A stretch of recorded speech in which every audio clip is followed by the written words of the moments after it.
Assalamualaikum warahmatullahi wabarakatuh. Perkenalkan, nama saya Sri Suci Daud, kelas HTMB jurusan Hukum Tata Negara Fakultas Syariah NIM 182022031. Baik, pada video kali ini saya akan menjelaskan kembali materi yang diberikan oleh dosen saya, yaitu saya sebut nama beliau Ibu Mulyani Sikatili, SIP MH. Korelasi yang jelas antara negara hukum yang bertumpukan konstitusi dengan kedaulatan rakyat yang dijalankan melalui sistem demokrasi. Korelasi ini tampak dari kemunculan istilah demokrasi, yaitu konstitusional sebagaimana disebutkan dalam teori konstitusi. Dalam sistem demokrasi ini, partisipasi rakyat merupakan esensi dari sistem ini. Dengan kata lain, negara hukum harus ditopang dengan sistem demokrasi. Sistem demokrasi ini tanpa hukum akan kehilangan arah.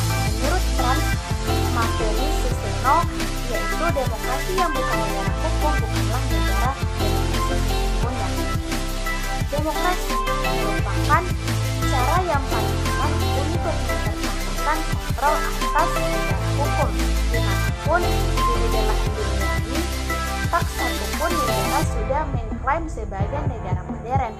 Mau tak mau harus mengembangkan ide-ide tentang nilai hukum dan demokrasi. Dalam Undang-Undang Republik Indonesia tahun 1945 pasal 1 ayat 2 dan 3 mencantumkan dua konsep sebagai sebuah model bentuk dan kedaulatan negara, dan hal ini ditempatkan di bagian awal Undang-Undang 1945. Setidaknya bahwa antara konsep hukum dan demokrasi mempunyai nilai historis yang sama, yakni dilahirkan untuk membendung adanya kesewenang-wenangan dari kekuasaan yang mempraktikkan sistem absolut dan mengabaikan hak-hak dari rakyat itu sendiri. Hampir negara-negara modern secara formal mengaut asas kekuasaan, artinya kedaulatan di tangan rakyat dan kekuasaan bersumber pada kehendak rakyat.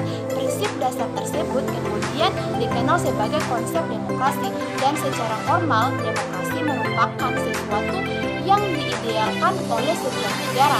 Teori kedaulatan rakyat demokrasi adalah ajaran menentukan sumber kekuasaan.